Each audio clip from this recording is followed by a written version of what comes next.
In today's episode, we're talking to Doug Casey. Doug Casey was first really put on the national spotlight with his first book that was called Crisis Investing. And he's one of the most famous gold and silver investors, commodities speculators, and someone I think is one of the brightest minds that I had the pleasure to talk to. And so I'm very excited about today's episode. Be sure to give us a comment down below. Doug rules right there down below. Give us a comment down below for that. Hit the like button on either side to send this out into the YouTube universe so more people see it. Shout out to our sponsor, Vizsla Silver, one of my favorite silver and gold mining stocks, and our sponsor for today's episode. And it's good to see you, Doug. Likewise, Jake, it's a pleasure. So for forever, you've been talking about the crisis investing and, more importantly, the effects of infinite money printing. And it's kind of turned into people almost not taking it seriously that we'll ever see this type of inflation or there'll be effects of all this money printing. Well, now we're seeing it in inflation. The government says it's transitory. Is the great currency devaluation finally upon us? Transitory. That's one of those words that it's like everybody's been told to use the term transitory. Everybody's using it now. It's ridiculous. It's not transitory. They're printing up money, or no, strike that. They're printing up currency units by the trillions, not just in the US, but all over the world. And it's going to have a certain effect. Those units are going to be devalued. And they've painted themselves into a corner, so they can't stop printing them. In other words, there's so much debt in the world that if there isn't more money that's being created, there won't be money to even pay the interest on the debt, even with interest rates of 0 or 1 or 2%, or in the case of Europe, unbelievably negative percents. So yeah, I think we're actually at the at the edge of a precipice right now. And inflation is not transitory. In fact, it's barely just started. This is starting to work its way through the economy with not only, well, this is interesting. This fool that is the chairman of the Federal Reserve, his name is Powell. He's kind of a nothing, nowhere, deep state Washington lawyer that was pulled out of the swamp to become the chairman of the Fed. And he had an interview the other day, and I noted exactly what he said here. It's absolutely absurd. Here's what Powell said when asked about the economy and inflation. He said, and I'm quoting this, "Turns out it's a heck of a lot easier to create demand than it is to bring supply up to snuff." Well, obviously, I mean, that's a statement of objective reality. If you have a money printing machine in front of you, which is what the Fed is, you can create all kinds of demand. If you put $1,000 or 10,000 or 100,000 in everybody's bank account, there's going to be huge demand. Everybody's going to buy everything that they ever wanted. Creating demand is easy if you have a money printing machine.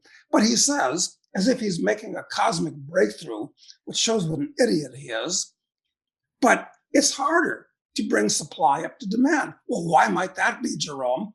Because to bring up supply, you actually have to have factories that are staffed and managed properly and raw materials that come into the factory. So yeah, it's a lot easier to create supply than it is to create phony demand. It's not transitory, the inflation we have here. This is the beginning, I think, Jake, and excuse me for going on a bit, but I just wanted to answer this. I think we may be at the cusp of what von Mises said 100 years ago, something called a crack-up boom, which describes exactly what we're going into right now. So much money is being created and being dispersed that all people want to do is buy and consume, and they don't think it's necessary to produce. Hey, I'm going to get a guaranteed annual income. I got free Medicare, free college, free everything. All I have to do is be a consumer. So this is a formula for total and complete disaster in an industrial economy. So transitory. Yeah, cute word. It's ridiculous. Forget about it. Why do you think they lie like that? Is it because it has to do with if they let people know they have to readjust pensions and these things? Is it that they realize if they tell people that it's not transitory and our lifestyles will adjust, that there could be a loss in faith in the purchasing power and the game's over? Why do you think he goes out and they say these types of things? Well, it's very important for them to lie at this point because the whole economy, I'm afraid I have to say this, rests on nothing more than confidence. And confidence can blow away like a pile of feathers in a hurricane. And this ridiculous notion started, well, at least with Franklin Roosevelt, who was certainly one of the worst presidents this country's ever had. I know that's anathema to hear. Everybody believes he's one of the best. Hey, he's on the dime, uh, a piece of coinage which is going out of circulation soon.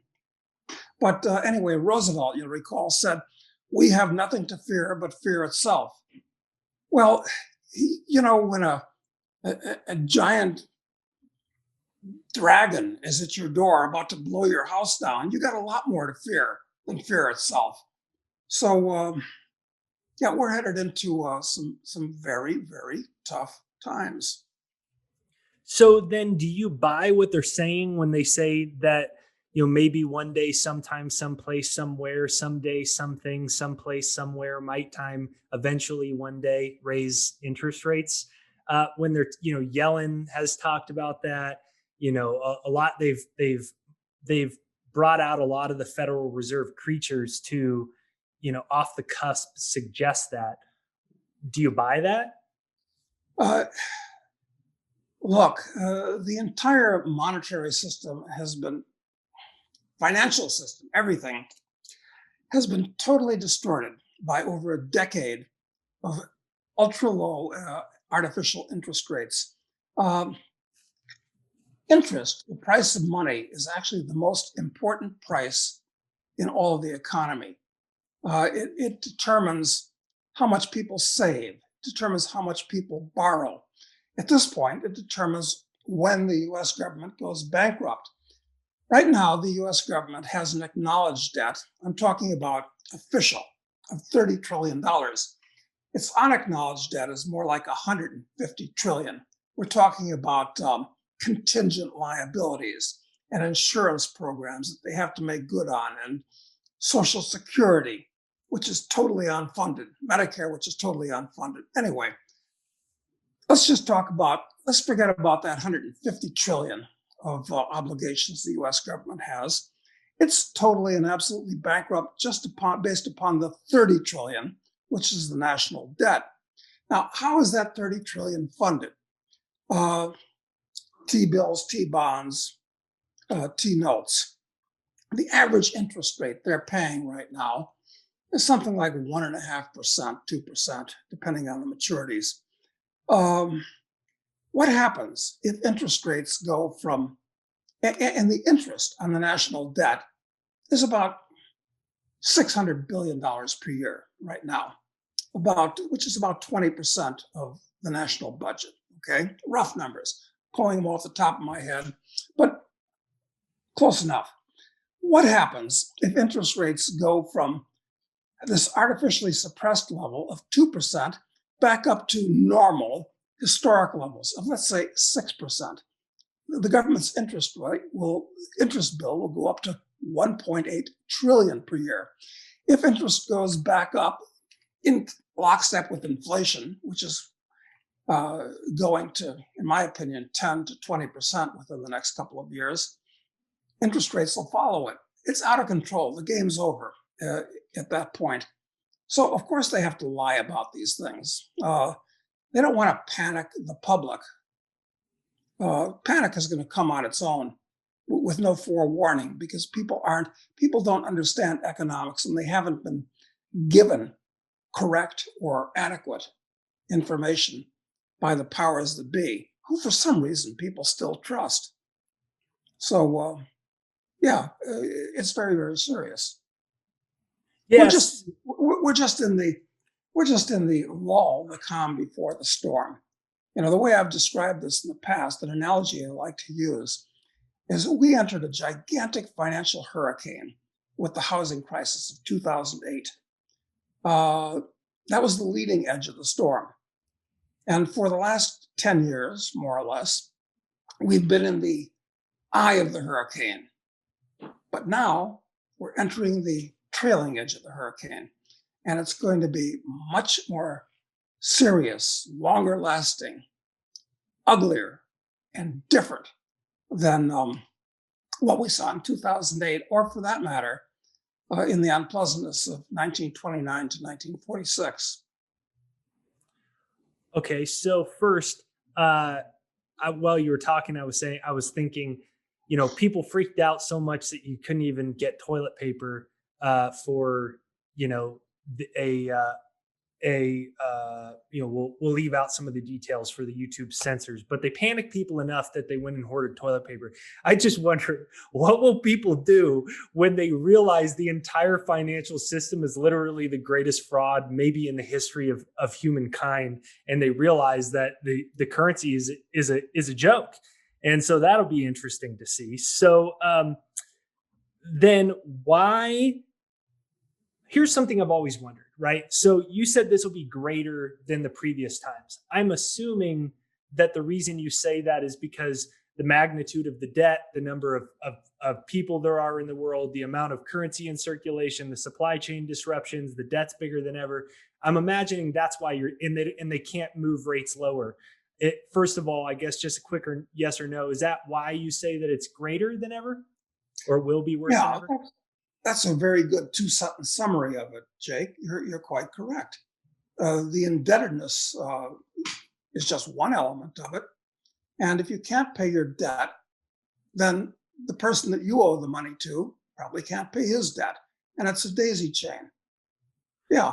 So sure, then the odd thing about this all is, so then you go, well, who is the US? Who really owns the US then with all this money printing and all this? And who really owns the US is the Federal Reserve. And so I go, when I get down to it, I'm asking you, why are we paying debt interest to a secret organization created in 1913 that we don't really know who the shareholders really are? Why are we paying debt interest to them if they're just printing the money out of thin air anyways? They don't have, and in the meantime, they're basically buying up the world. Why is this happening? I mean, when you get to the core of it, that's the central, issue. I guess the U.S. has all these debt, but why are we paying it to this secret organization that when Jerome Powell testifies, nobody says, sir, if everything's so great, why are we buying so much mortgage-backed securities? Sir, if everything's so great, why are we printing so much money? Can you explain why it's transitory? I just wonder, why is this? Look, there's three ways actually, that a government can generate funds, okay? One is by taxing people, but taxes are actually quite high. Not just income taxes, which are going up as Biden's announced, but sales taxes and property taxes and import duties and 100 other kinds of taxes, okay? So taxes are already very high. The government, and with the government running, let's say a $2 trillion deficit this year, they can't increase the taxes that much that quickly. So the second way they get money, it's by borrowing, okay? And in the past, the US government would sell debt and the people of the country would buy it because it was safe and secure, tax guaranteed by other people. It was always immoral, but guaranteed by other people's tax revenue. And foreigners would even buy US government debt. The third way is by inflating the currency. But people don't like it, or let's say the world financial system doesn't like it if you print up money the way a South American banana republic does or Zimbabwe does. So it's disguised by the US government sells its debt almost entirely today to the Federal Reserve.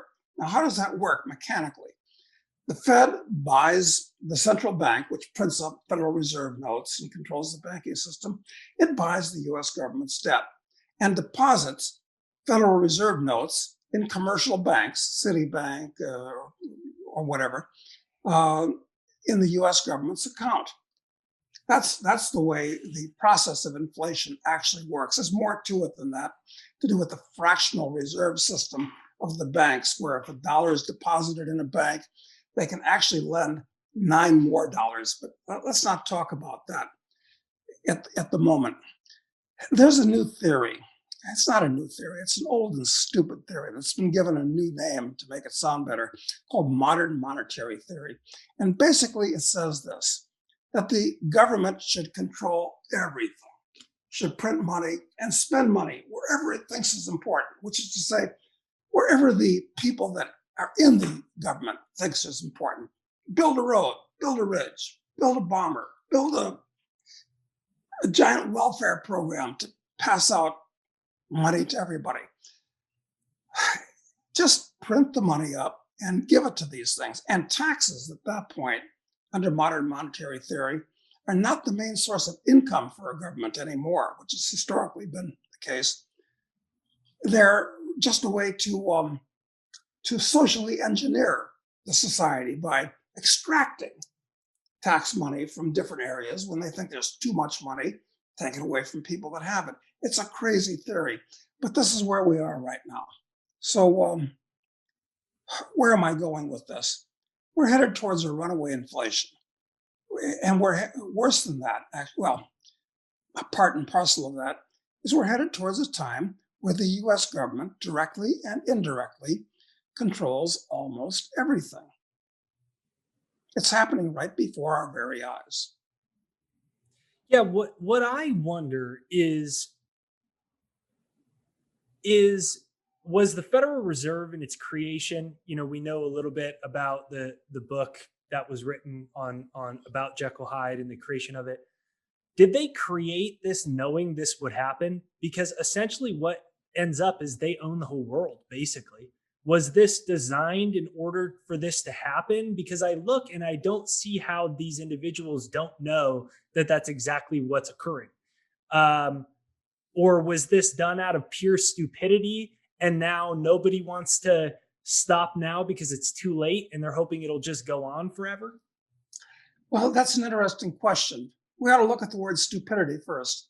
There are several good definitions of it other than low intelligence or inability to do well on an IQ test. A good definition of stupidity is an inability to determine the indirect and delayed consequences of your actions. Anybody, a 6-year-old, generally has a grip of the direct and immediate consequences of sticking your hand in the fire, but indirect and delayed consequences are much more much more hard to determine. That's a better definition of stupidity. But I'll give you yet another one. Stupidity is an unwitting tendency to self-destruction. And that's really what this is all about. Where these people have so much power and such big egos that they really think that they should direct the future and the lives of all the plebeians out there, the little people, okay? Uh, I think that's what it's really all about.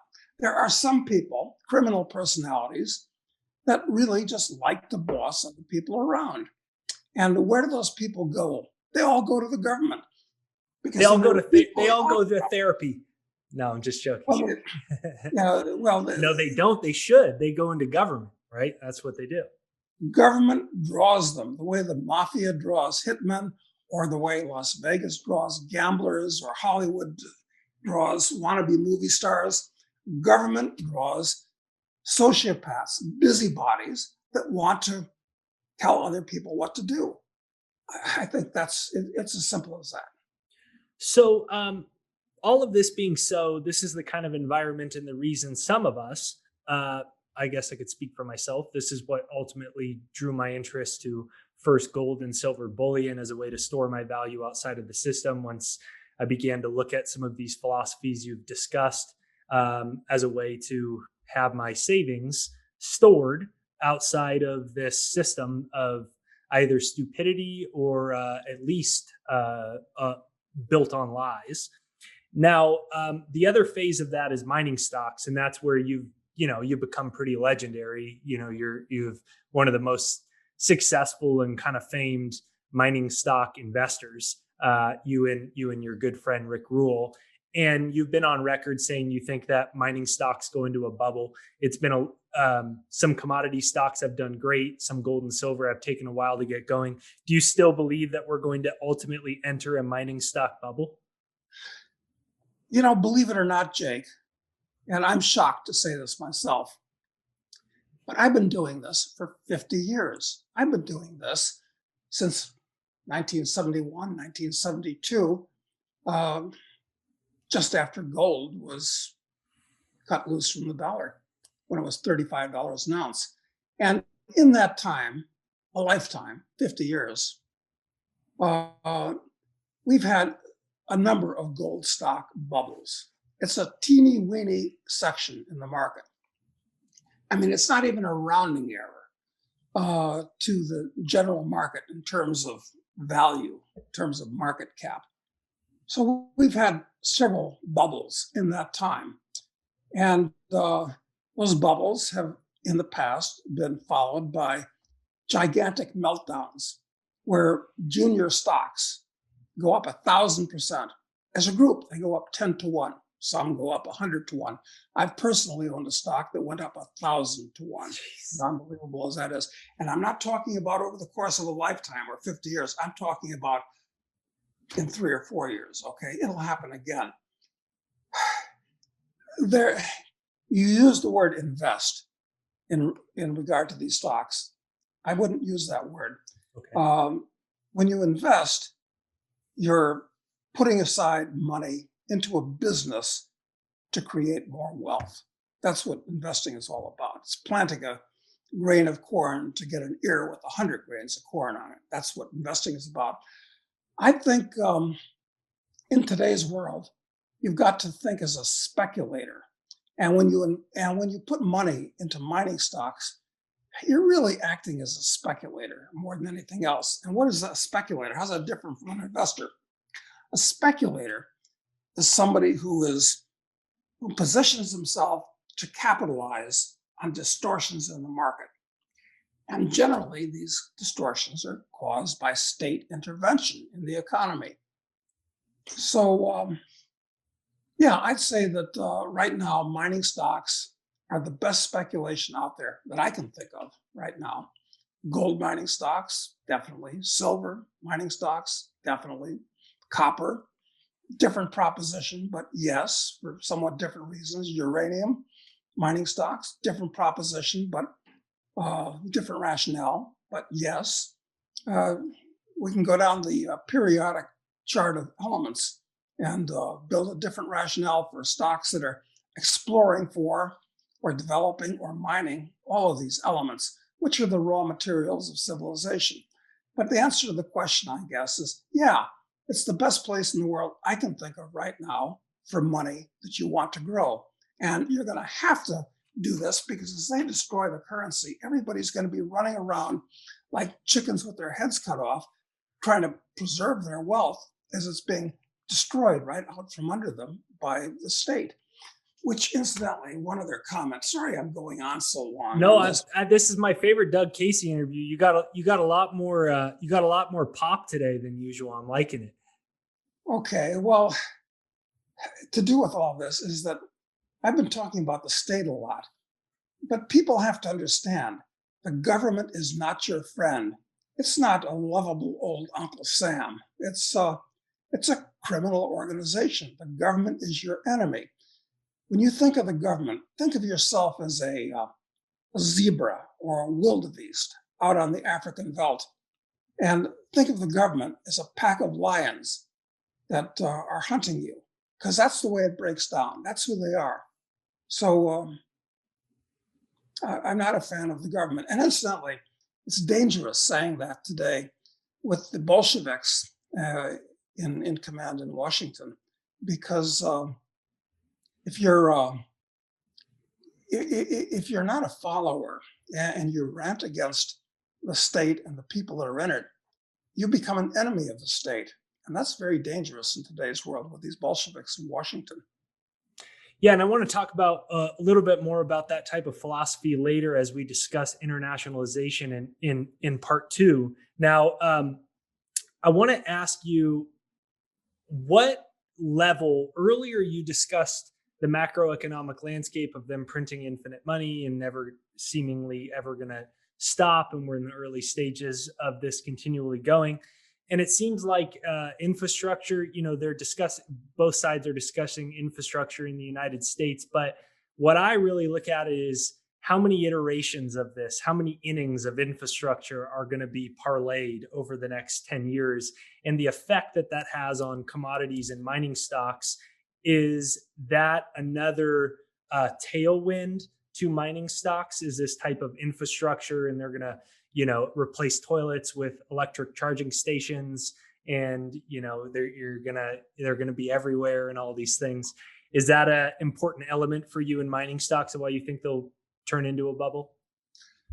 Well, that's a very good question. More basic one is that everybody looks on the government as being what should build infrastructure. And I'll just make a completely academic and perhaps irrelevant philosophical observation is that the government shouldn't build infrastructure. Okay. Historically, when the United States was built, the government didn't build anything. They didn't build roads. Our first roads in this country were toll roads, were built for profit, and people charged tolls for them. The railroads, although the government got involved in them early on in a very corrupt way, it was all built with private capital. New York City, talk about infrastructure. We're talking about thousands of tall buildings in New York. That wasn't built by the government. It was built by private capital. And any capital the government does have is confiscated from individual entrepreneurs that produced that capital, that created that capital. So I just wanted to say the government shouldn't be involved in the infrastructure business, just to kind of get that out there. But that's not the way things are. And the government does build infrastructure today, everything from airports to you name it. That's something that they've taken over, and they do it very badly. So infrastructure in the US, crumbling, falling apart, 100-year-old bridges, 50, 60, 80-year-old roads. Yeah, I mean, airports that look like they should be transplanted to the third world. I mean, because that's how grimy they are. Yeah, I guess the government's gonna send some money in that direction and hire construction companies to build new shit that will make multimillionaires out of the executives and so forth of those companies. And yeah, okay, there's going to be lots of that. That'll go on. Okay, that's a tailwind under industrial commodities. Yeah, for sure. So, not that long ago, we profiled Uranium Royalty Corp. You kind of throughout your career have groups of CEOs and successful mining executives you've historically invested in trends. And one of the ones I profiled you talking about why you invested in Uranium Royalty Corp, Amir Anani's company, and we've discussed many of the different iterations of companies he's created. Why are specific people invested? Why are specific people important to you when investing? Why do you have a pattern of investing in the same types of people? And why is Amir Anani one of them? Okay, when I'm investing or speculating in a stock, there are 9 things that I like to look at ideally. I call them my 9 Ps. It's a mnemonic to remind me to look at things before I put my money on the line. The first and most important of these Ps, and people ought to look at all 9 of them, but let's just talk about number 1, because it's really more important than the other 8 put together, and that is people, okay? Good people make for good business. Bad people, I mean, they can screw up a wet dream, and they always do. So I like to go with good people. And I've known Amir Adnani for about 10 years. He's an interesting guy. He was born in Iran. And of all things, for an Iranian to get involved in, it's the uranium business. I mean, anytime he crosses a border and they ask him what his occupation is, or the computer tells the agent occupation, runs a uranium company, Iranian. I mean, it's always a hassle for poor Amir. Anyway, he's a sound guy in all ways. He's a competent businessman, and that's my largest single uranium position is uranium royalty and Amir's uranium energy. Yeah, no question about it. So your pattern is basically you look for a few basically serially successful CEOs, executives, or entrepreneurs, and you work with them, right? Because you've invested in everything from Gold Royalty Corp, you basically all of Amir's companies. So you Yeah, basically find a couple people that you work with continually. it makes it so easy. Look, do you want to invest in a company that's, let's say, run by somebody super competent like Warren Buffett, or would you rather invest in another company, looks similar, but it's got Hunter Biden as the chief executive? Which one is going to work out better? Okay, it's really that simple.